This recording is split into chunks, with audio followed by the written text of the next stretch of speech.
20 ஆண்டுகளுக்கு மேலாக நான் பேசுகிறேன். என்னுடைய அனுபவத்தில் சொல்கிறேன், இந்த உலகத்திலேயே ரொம்ப கஷ்டமான விஷயம், ரொம்ப பயப்படுற விஷயம் எதுனா பேசுறது கிடையாதுங்க.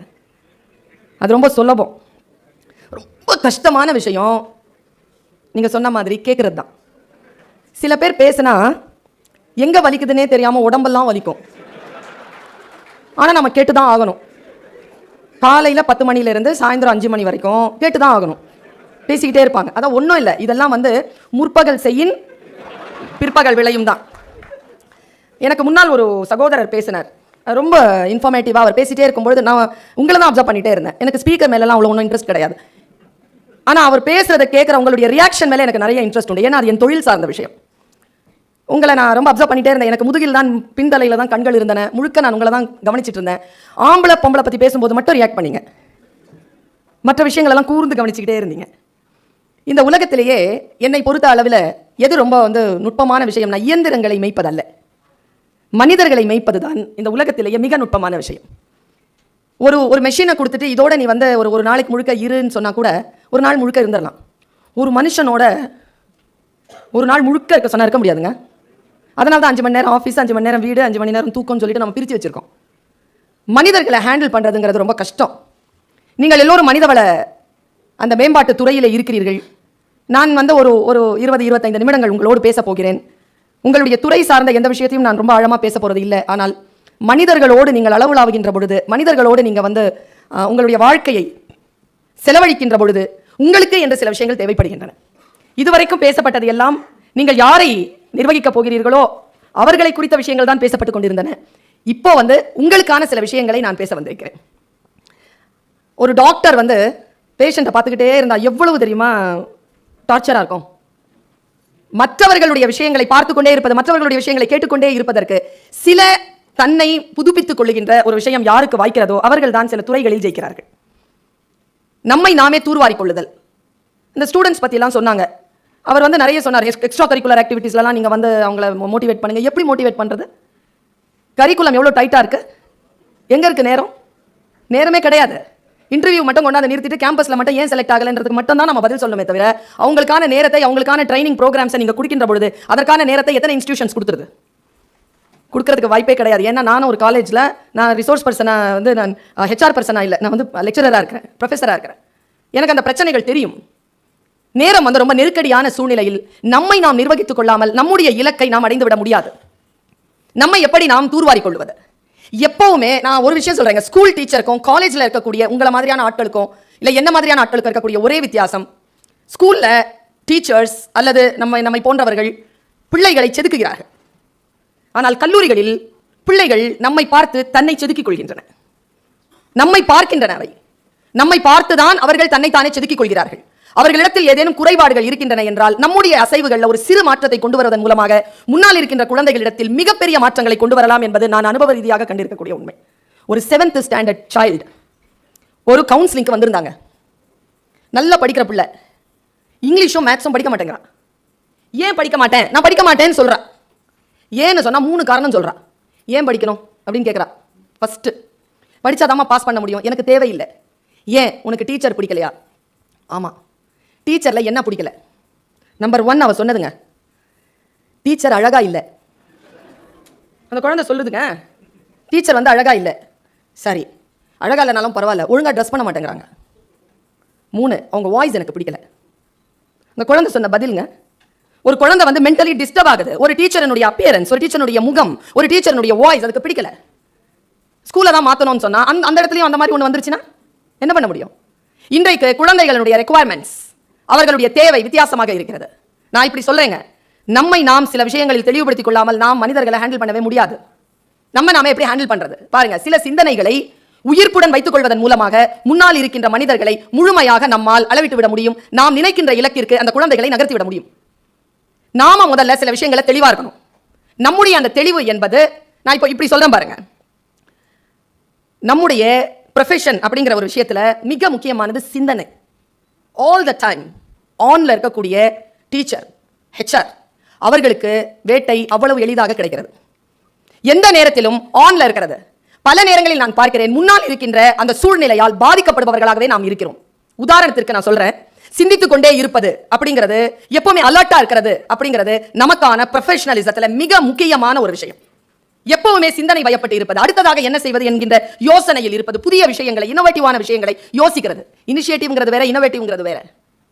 இன்னோவேட்டிவான விஷயங்களில் இருப்பது, அதை இனிஷியேட் பண்றதுக்கான வல்லமையுடன் இருப்பது, நம்முடைய பாடி லாங்குவேஜ், நம்முடைய லாங்குவேஜ், நம்முடைய அசைவுகள், நம்முடைய பார்வை, இது எல்லாம் தான் முன்னால் இருக்கின்ற குழந்தைகளை அலர்ட் ஆக்கி, அது நாம் என்ன இலக்கை நோக்கி நகர்த்த விரும்புகிறோம் அந்த இலக்கை நோக்கி அதை செலுத்தி விடலாம். பாருங்க, சிந்தனை என்பது எவ்வளவு உயர்ந்த விஷயம்னு நான் சொல்றேன் பாருங்க. நான் ஒரு லாங்குவேஜ் டீச்சர், எனக்கு மொழி ரொம்ப பிடிக்கும். எது சொன்னாலும் அந்த மொழிக்குள்ளாக இருக்கக்கூடிய அர்த்தங்களை தேடி ஒரு தியானத்திற்குள் பயணப்பட்டுக்கிட்டே இருப்பேன் நான். தமிழ்ல அழகான ஒரு சொல் இருக்குங்க. செத்து போறதுக்கு தமிழ்ல எவ்வளவு சொற்கள் இருக்கு பாருங்க. சொல், செத்து போறோம் அத்தனை சொல். இறந்தார், மரணம் அடைந்தார், உயிர் நீத்தார், தெய்வமானார், இயற்கை எய்தினார். சபாஷ், என்ன அழகுங்க, இயற்கை எய்தினார். பாருங்களேன், இங்கிலீஷ் பாஸ்ட் அவேன்னு சொல்லுது, தமிழ் தான் எங்க போனான்னு சொல்லுது. எவ்வளவு பிரமாதமான விஷயம்ல. இயற்கை எய்தினார், இறைவன் அடி சேர்ந்தார்.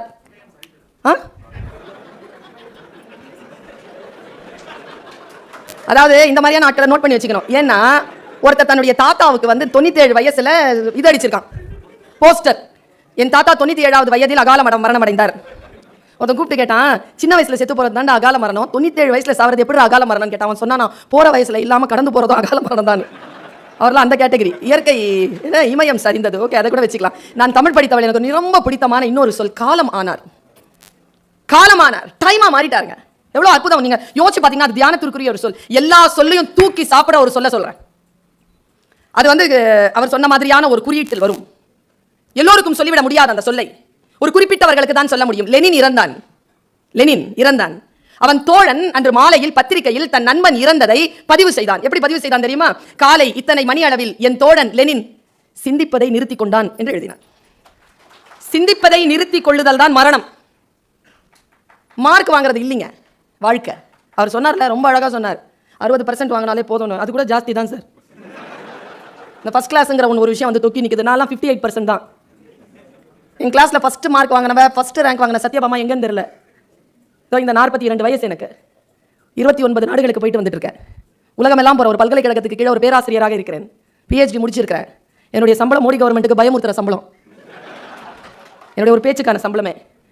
மார்க் வந்து ஒரு பெரிய விஷயமே இல்லை. இன்னொரு விஷயம் சொல்றேன், as a டீச்சர் நான் சொல்றேன், பதில் சொல்றது இல்ல கல்வி. எல்லாரும் சொல்றாங்க நல்ல பதில் கொடுத்தா நல்ல புள்ள. எந்த குழந்தை கேள்வி கேட்குதோ அந்த குழந்தை தாங்க நல்ல புத்திசாலியான குழந்தை. பதில் சொல்லுகின்ற குழந்தைகளை அப்புறப்படுத்தி கேள்வி கேட்கக்கூடிய பிள்ளைகளை கையில் எடுப்பது நம்முடைய சிஸ்டம். அப்படி இருக்கு. கேள்விகள் கேட்பது why not, இந்த 2 கேள்விகள் ஏன் இப்படி இருக்கு, ஏன் இப்படி இருக்க கூடாது, இந்த 2 கேள்விகள் தான் இன்றைய இளைஞர்களிடத்துல நான் வந்து வரவேற்கக்கூடிய ஒரு விஷயமாக நான் பார்க்கிறேன். ஆனால் அவர் ஒரு பெரிய ஒரு அடாலசன்ட் அந்த ஏஜ்க்கான ஆண்களுக்கான ஒரு சிக்கலை சொன்னார். எனக்கு ரொம்ப பிடிச்சது. அந்த ஆண்கள் வந்து கம்யூனிகேட்டிவ் ஸ்கில்ஸ்ல வந்து ரொம்ப பின்தங்கி இருப்பதற்கான காரணம் அவர்களுடைய பாலியல் சிந்தனையில இருக்கக்கூடிய தடை. இது ஒரு HR கண்டுபிடிச்சிருக்காரு பாருங்க. அவரால் தானே முடியுது. ஆம்பளைங்களை பொம்பளைங்களை தனித்தனியா பிரிச்சு போடுங்க, அதுங்க ஒழுங்கா பண்ணோம்னா இதுங்க லோ ப்ரொஃபைல்ல போயிடுது, அது ஹை ப்ரொஃபைல்ல போகுதுன்னா அப்ப இது ஜெயிக்கிறதுக்காக காரணம் என்ன, இது தோக்கிறதுக்காக காரணம் நான் தெரிஞ்சு போயிடுச்சுன்னா சிஸ்டத்துல சில மாற்றங்களை நாம் கொண்டு வரலாம். ரொம்ப நல்ல வேலை பண்ணியிருக்கீங்க. யோசிச்சு பாருங்க, பிள்ளைகளிடத்தில் சில விஷயங்களை சொல்லித்தாருங்கள். அவர்கள் மிகவும் வேகமாக இருக்க வேண்டும். இன்றைக்கு ரொம்ப ஸ்லோ பேஸ்லாம் வந்து ஒன்னுத்துக்கும் உதவாது. நிதானமாக இருக்கலாம், ஆனால் ஸ்லோவா இருக்க முடியாது. நான் ஒரு படம் பார்த்தேங்க. நம்ம குழந்தைகளுக்கு படம் பார்க்க தெரியல. நம்ம குழந்தைகளுக்கு மட்டும் இல்ல, நமக்கும் படம் பார்க்க தெரியல. படம் பார்க்க தெரிஞ்சதுன்னா தமிழ் படங்கள் வெற்றி அடையுமா?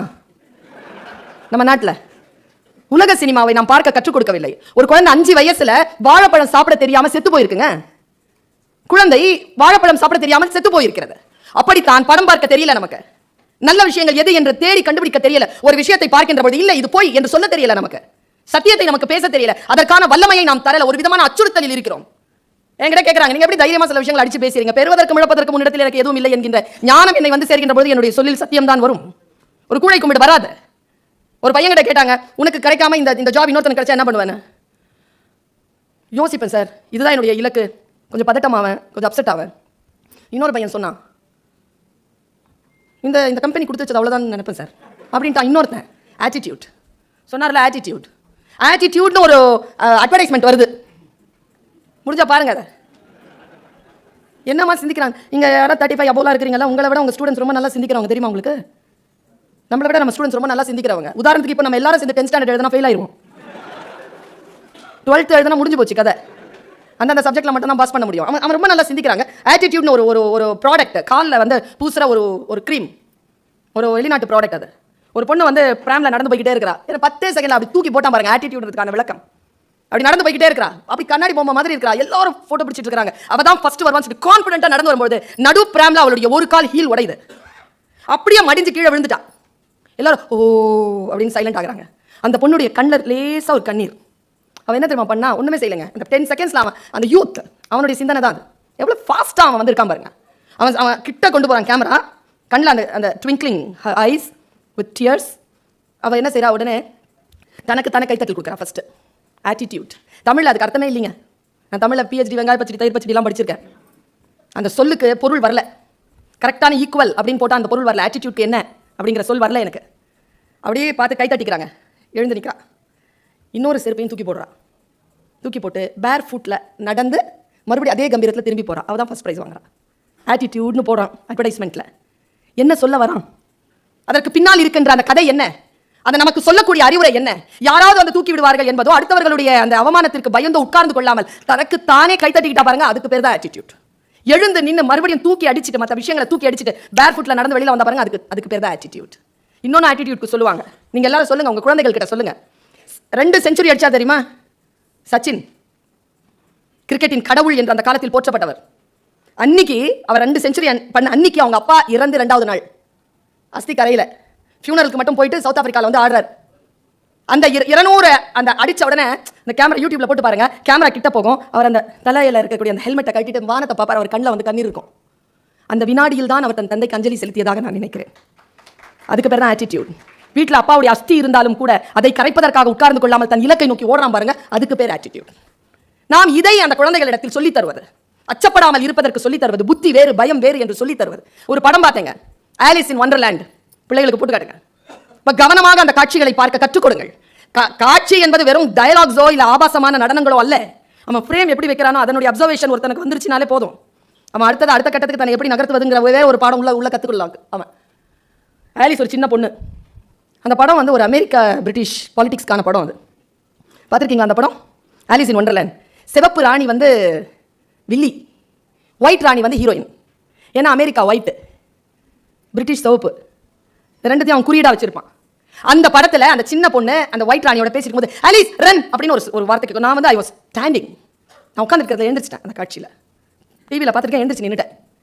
போயிட்டு இருக்கு ஆலிஸ் ரன் அப்படின்னு உடனே அந்த குழந்தை எனக்கு ரொம்ப பிடிச்சது. அவ ஓடுறா கூட, ராணியும் ஓடுறா. எனக்கு அதுவும் பிடிச்சிருந்தது. சொல்றவங்களும் கூட ஓடுறாங்கல்ல, அது பிடிச்சிருந்தது. She's also running. ஓடிக்கிட்டே ஆலிஸ் என்ன மாதிரி ஒரு கேள்வி கேட்டா, வேர் வி ஆர் கோயிங்? எங்கே போகிறோம்? நீ ஓட சொன்னா நான் ஓடுறேன், சொல்லு எங்கே போகிறோம்? அவள் சொன்ன பதில் என்ன தெரியுமா? எங்கேயும் போகல, எங்கேயும் போகல. தென் வை வி ஆர் ரன்னிங்? அவள் கேட்குறா, எதுக்கு நம்ம ஓடுறோம்? அவள் சொன்ன பதில் தான் நம்ம எல்லாருக்குமான பதில். அவள் சொன்னா, இவர் சொன்னார்ல 2015 ஒரு கம்பெனி நம்மக்கிட்ட வருதுண்ணா, மறுபடியும் 2016 அது நம்மக்கிட்ட வரணும்னா, 2017 அதை நம்ம மிஸ் பண்ணாமல் இருக்கணும்னா, இதுக்கு பதில் தான். அவள் சொன்னா, எங்கே போகிறோம்? எங்கேயும் போகல. அப்போ ஏன் ஓடுறோம்? நாம் நின்று கொண்டிருக்கின்ற நிலம் பின்னோக்கி நகர்ந்து கொண்டே இருக்கிறது. நாம் ஏற்கனவே நிற்க வேண்டிய இடத்தில் நிற்க வேண்டும் என்றால் கூட நாம் தலைதெறிக்க ஓடியாக வேண்டும் என்று சொல். ஏற்கனவே நம்ம நிற்கிற இடத்துல நிற்கணும்னாலே தலைதெறிக்க ஓடணும்னா, ஜெயிக்கணும்னா என்ன பண்ணுறது? எவ்வளோ ஃபாஸ்ட்டாக ஓடணும். நம்முடைய ஸ்பேஸை நம்ம எப்படி வச்சுக்கணும்? நம்முடைய பேஸ் நம்ம எப்படி வச்சுக்கிறோம்? எப்படி கால்குலேட் பண்ணணும்? சுயமரியாதை, தன்னம்பிக்கை, இதை 2த்தையும் அப்படி மேலே கொண்டு நான் சொல்கிறேங்க. என்னுடைய அனுபவத்தில் நான் சின்ன LKG குழந்தைகள்லேருந்து டீச்சிங் பண்ணியிருக்கேங்க. B.Ed பண்ணியிருக்கேன் நான், பேச்சுலர் ஆஃப் எஜுகேஷன், ரெகுலரில். மேட்டரில் அது கரஸ்பாண்டன்ஸ்லாம் கிடையாது, ரெகுலரில் போய் பண்ணியிருக்கேன். அதில் நான் கண்டுபிடிச்ச மிக உன்னதமான விஷயம் என்ன தெரியுமா? குழந்தைகள் மொத்தம் 3 வகை. மொத்தம் 3 வகை. 1 புத்திசாலி, ஃபஸ்ட்டு மார்க் வாங்கும், என்ன சொன்னாலும் புரிஞ்சுக்கும், நம்மக்கிட்ட திட்டே வாங்காது, தப்பு பண்ணாலும் தப்பு பண்ணாத மாதிரி நடித்து தப்பிச்சிடும், இது புத்திசாலி.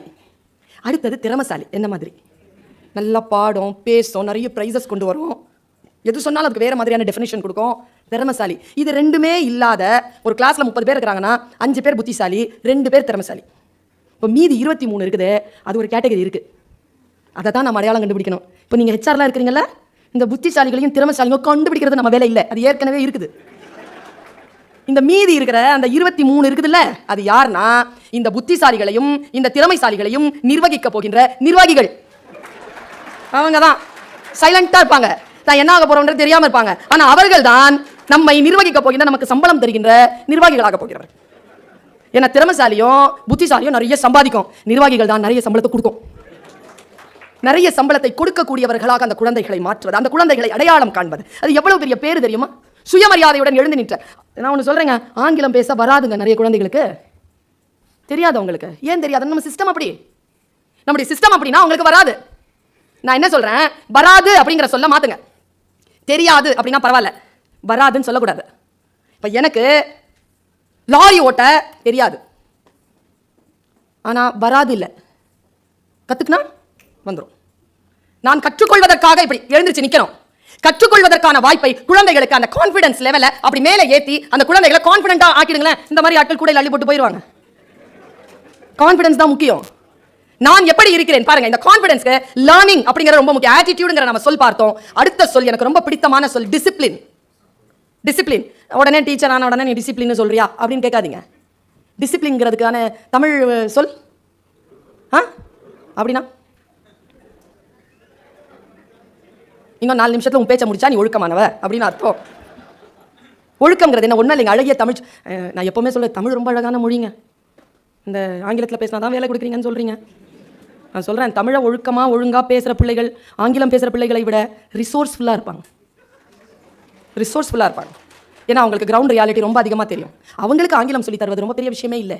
ஒழுக்கம்ங்கிற சொல்லுக்கு என்ன அர்த்தம் தெரியுமா? ஒரு தமிழ் படித்தவங்க. நான் இன்னொரு விஷயம் சொல்கிறேன், தமிழில் படித்தாதான் இந்த ஊரில் வேலை கிடையாது. தமிழ் படித்தா வேலை இருக்குது. தமிழில் படித்தாதான் பிரச்சனை. நான் தமிழ் படித்தவன். தமிழில் எல்லா சொல்லும் அழகானது, கெட்ட வார்த்தை கூட தமிழ் இல்லையா? நான் ஒரு கெட்ட வார்த்தை சொல்கிறேன், ஆகப்பெரிய கெட்ட வார்த்தை, செந்தி செதறி ஓடிடுவீங்க. இப்போ நிறைய பேர் ஓடிட்டு இருக்கிறாங்க. ஊழல்.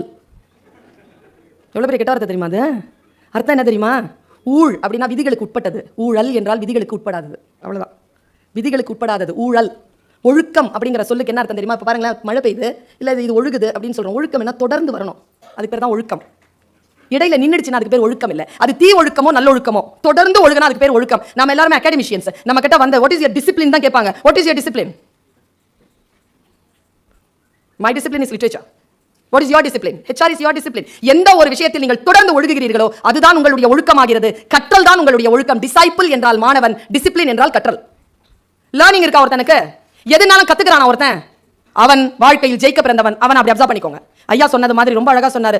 வீடு பக்கத்தில் இருந்தா அங்கதான் வேலைன்னு சொல்லி கேட்பாங்களே. எங்க ஊர்லயா? சென்னையில் சைதாபேட்டில் பிறப்பான், கிண்டியில் படிப்பான், குரோம்பேட்டையில் கல்யாணம் பண்ணுவான், கனமாப்பேட்டையில் வந்து படுத்துருவான்.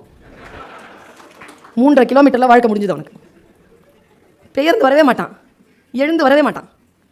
எழுந்து வருவது, ஒரு இடத்தை விட்டு அடுத்த இடத்திற்கு நகல்வது அப்படிங்கிற ஒரு ஆட்டிடியூட் நம்ம கிட்ட வரணும். கற்றலில் நமக்கு தாகம் இருக்க வேண்டும். குழந்தைகள் கிட்ட கற்றலில் தாகத்தை ஏற்படுத்துங்கள்.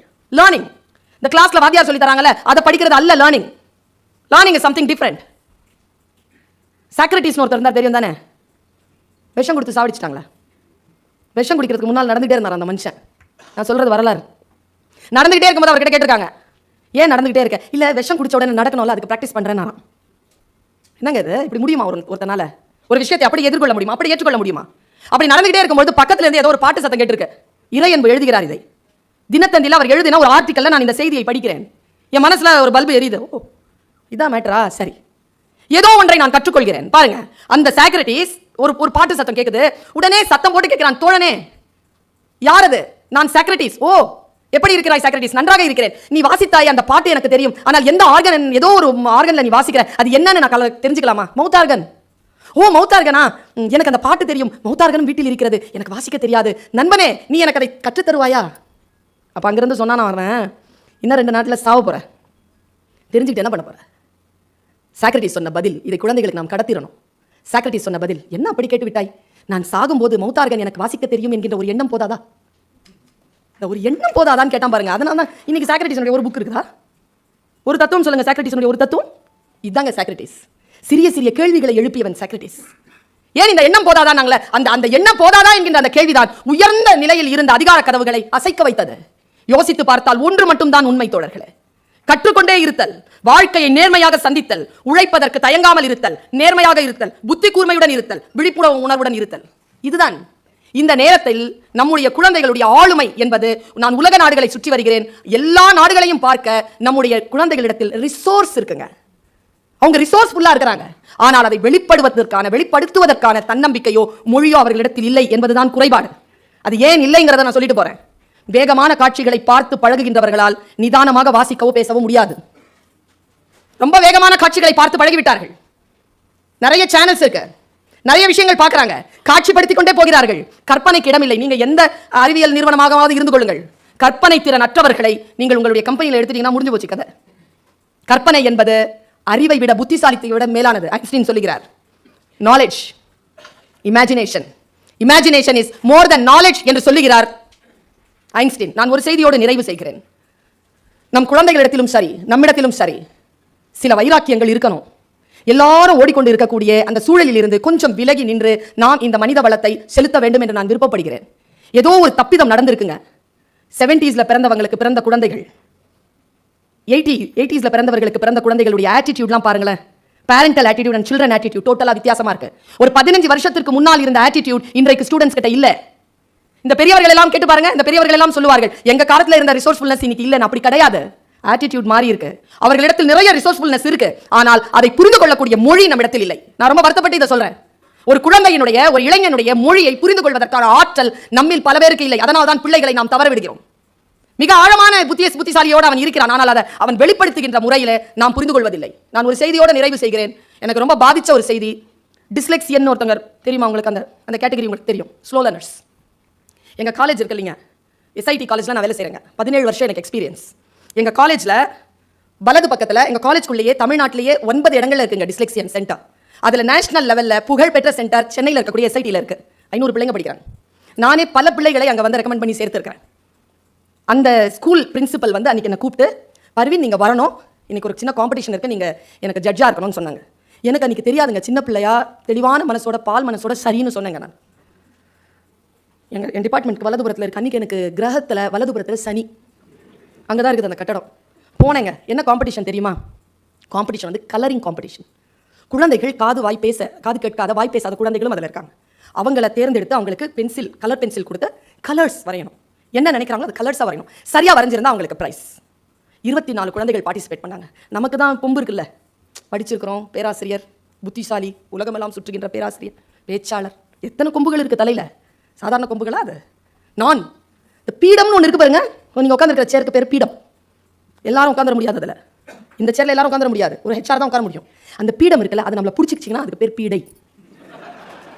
நம்மளை எந்த சேரும் பிடிக்கக்கூடாது, அப்படி தனியாக உட்காந்துருக்கணும். நம்மளை பிடிச்சிருந்துச்சு, பேராசிரியர், பேச்சாளர் அப்படிங்கிற பீடம் பிடிச்சிருக்குது நமக்கு. நான் 24 பேப்பரையும் பார்த்தேன். ஃபர்ஸ்ட் ப்ரைஸ் யாருக்கு தந்தேன்னா, என்னங்க, அந்த குழந்தைகளுக்கு விரல்கள் இருக்கு இல்லைங்க, விரல்கள் வந்து அவங்களுக்கு பிரச்சனைங்க. ஒரு குழந்தைக்கு எழுத வரலன்னா, திமிரில் எழுத வரலன்னு சொல்லிட்டு விரலை முறிப்பாங்க இல்லைங்க. அதால் எழுத முடியாது. சிந்தனையும் விரலும் சிங்க்ரனைஸ் ஆகாது. நான் வந்து அதில் ஸ்பெஷலைஸ் பண்ணியிருக்கேன். I know the difficulties. அந்த அசஸ்மெண்ட் எனக்கு தெரியும். அந்த குழந்தை வந்து முட்டை எழுதும், இல்லைன்னா இப்படி திருப்பி எழுதும், 7 இப்படி போடும். நானே டிஸ்லெக்சியன் தான் 4th ஸ்டாண்டர்ட் வரைக்கும். எனக்கு அந்த பிரச்சனை தெரியும். டிஸ்லெக்சியன்ஸ் ஆர் நாட் குறைபாடு இல்லைங்க, அது குறைபாடு கிடையாது, அது மாற்று சக்தி. அது ஐன்ஸ்டீன் வந்து டிஸ்லெக்சியனுங்க, தாமஸ் ஆல்வா எடிசன் டிஸ்லெக்சியன் அப்படிங்கிறது வந்து அவங்களுடைய திறன் வேறு விதத்தில் அப்படி வெளிச்சமாக இருக்கும். அது புரியுற அளவுக்கு அவர்களுக்கு ஒரு வயது வந்து நிற்கும். அப்போது அவங்க எழுந்திரிச்சு நிற்பாங்க பாருங்க, ஒரு காட்டுப்பூ மாதிரி, எந்த பூவும் பக்கத்தில் நிற்க முடியாது. அதான் டிஸ்லெக்சியன் ஸ்டூடெண்ட்ஸை நம்ம கண்டுபிடிக்கிறதுக்கான விதம் பாருங்க. அந்த ஒரு குழந்தை வரைஞ்சிருக்குங்க, மரங்க, வேர்கள் எல்லாம் விரல்கள், அந்த விரல்களில் நிற்கிது மரம். பயங்கரமாயிடுச்சு எனக்கு அதை பார்த்து. First prize. ஒரு குழந்தை ஒரு குதிரை வரைஞ்சிருக்கு, வானத்தில் பறக்குது, குதிரைக்கு வந்து இது இருக்கு, விங்ஸ், அது கலர்ஸ். ஆடாடா. Second prize. தேர்ட் ப்ரைஸ் பார்க்குறேன், கிடைக்கவே இல்லைங்க. ஒரு வயல்வெளி, ஒரு புல்லு, ஒரு வீடு மாதிரி வரைஞ்சிட்டு உருவி 3ஆம் ப்ரைஸ் கொடுத்துட்டு வந்துட்டேன். முன்னால் உட்காந்துருக்கேங்க, ப்ரைஸ் அனௌன்ஸ் பண்ணுறாங்க, பர்வீன் நீங்கள் வந்து கொடுங்க அப்படின்னு. சரின்னு நான் போனேன். ஃபர்ஸ்ட் ப்ரைஸ் உடனே ஒரு குழந்தை வந்து அப்படி கம்பீரமாக வந்து, நமக்கு தெரியும்ல, லைவ் ஷோலெல்லாம் பார்த்துருக்கோமே, அந்த குழந்தைக்கு ஒன்றும் பிரச்சனை இல்லை அந்த ஃபர்ஸ்ட் ப்ரைஸ் வாங்குறதுல. அவங்க ஆத்தாக்காரி நின்று புரண்டு அழுகுறா. ஃபர்ஸ்ட் ப்ரைஸ் வாங்கிருச்சாமா அந்த குழந்தை. ப்ரைஸ் வாங்காத குழந்தைகளை அவங்க அம்மா அப்பா படுத்துகிற பாடு நான் பார்த்துட்ருக்கேன். ஃபர்ஸ்ட் ப்ரைஸ் வாங்கிருச்சு. செகண்ட், தேர்ட் ப்ரைஸ் வாங்கி நான் கீழே இறங்குறேங்க. இந்த மாதிரி 7 ஸ்டெப்பு இறங்குற 3ஆவது ஸ்டெப்லேயே ஒரு குழந்தை வந்து நின்றுட்டான். மிஸ், மை நேம் இஸ் அப்படின்னு அவன் பேரை சொல்கிறான். Okay, I am studying in 4th standard miss. Okay, where is my prize miss அப்படின்னா, அது பக்கத்தில் ஒரு அம்மா ஃபுல் மேக்கப், நம்ம இந்த பாலிமர் டிவியில் வடநாட்டு சீரியல்லாம் வரும்ல, அதில் இருக்கிற அம்மா மாதிரி இருக்குது. அதுவும் வில்லத்தனமாக அந்த குழந்தைய பார்த்து ஆஸ்க் ஆஸ்க் ஆஸ்க்குங்குது. இவன் பிடிச்சிட்டான் என்ன, வேர் இஸ் மை, அதாவது ma'am miss miss I want prize miss அப்படின்னு சொன்னால் கூட பரவாயில்ல. Why I didn't get my prize மிஸ்னா கூட பரவாயில்ல. அவன் என்ன கேட்குறான், வேர் இஸ் மை ப்ரைஸ்ன்னு கேட்குறான். நான் சொல்லு எனக்கு டிஸ்டர்ப் ஆகிடும். உனக்குன்னு ப்ரைஸ் தான் கிடையாதுன்னு, உனக்குன்னு ஒரு ப்ரைஸும் கிடையாதுன்னு. ஏன்னா கோவம் குழந்தை மேலே இல்லை, அவங்க அம்மா மேலே. அது என்ன பிடிச்சிருச்சிங்க.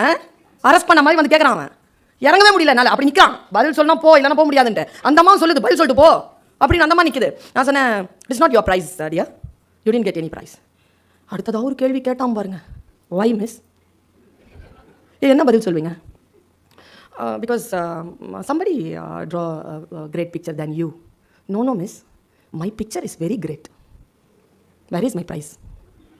தெளிவாக இருக்கிறாங்க. அவன் 4th ஸ்டாண்டர்ட். எவ்வளோங்க வயசு இருக்கும்? 8, 9 வயசு, 10, 12 கூட வச்சுக்கோங்களேன். Where is my prize? எனக்கு கோவம் வந்துருச்சு நேரம். Okay show me your. ஏன்னா எதுவுமே உருப்படியாக இல்லை அதில். எனக்கு தெரியும் நம்ம ஜெயிச்சிருவோன்ட்டு. அவன் அந்த 24 புக்கில் அப்படி காட்டுறேன் அந்த பஞ்சை. யோசிக்கவே இல்லைங்க குழந்தை.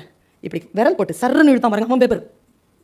அவன் எவ்வளோ அப்சர்வேஷனில் இருப்பான், அவன் எவ்வளோ அவன் ஆனில் இருப்பான். நான் சொல்கிறேன் ஆக்ஞையில் ஆனில் இருங்கன்ட்டு. அவன் இருக்கான் ஆனில். பிடிச்சி சரையில் இழுத்துட்டான். இழுத்துட்டு this is my paper miss, where is my prize. பிரித்து பார்த்தா, அப்பா கடவுளுக்கு நான் எவ்வளோ நன்றி சொன்னேன் தெரியுமா, என் மானத்தை காப்பாற்றின கடவுளே மிக்க. நான் இதை தப்பு பண்ணியிருந்தேன், நான் அவன் மேலே முன்னால் மண்டி இடணும். ஒன்றும் இல்லை, கருப்பாக ஒன்று போட்டிருக்கான். ஒன்றும் கிடையாது, கருப்பு. அதில் சிவப்பாக ஒரு ரவுண்டு, அவ்வளோதான். What is Thisna?